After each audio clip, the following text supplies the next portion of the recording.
Les gars, j'ai un problème. J'ai encore perdu 1 kilo. Si toi aussi tu veux perdre du ventre, écoute bien ce conseil. Tu dois faire ce mouvement une vingtaine de fois avec le doigt dans le cul lors d'un soir de pleine lune.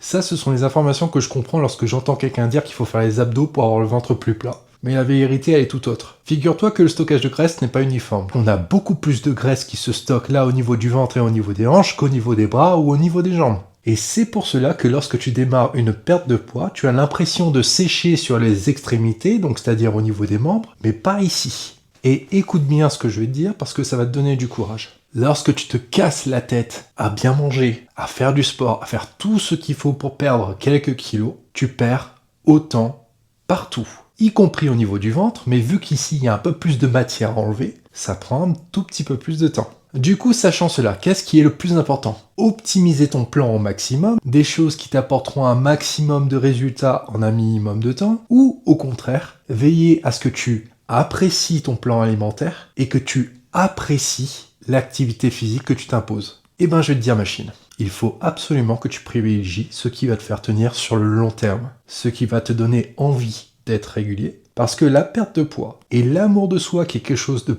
beaucoup plus lent et difficile à obtenir, nécessite du temps. Ça n'a jamais été un sprint, mais un marathon. Donc réagis en conséquence et évite de griller tes cartouches prématurément.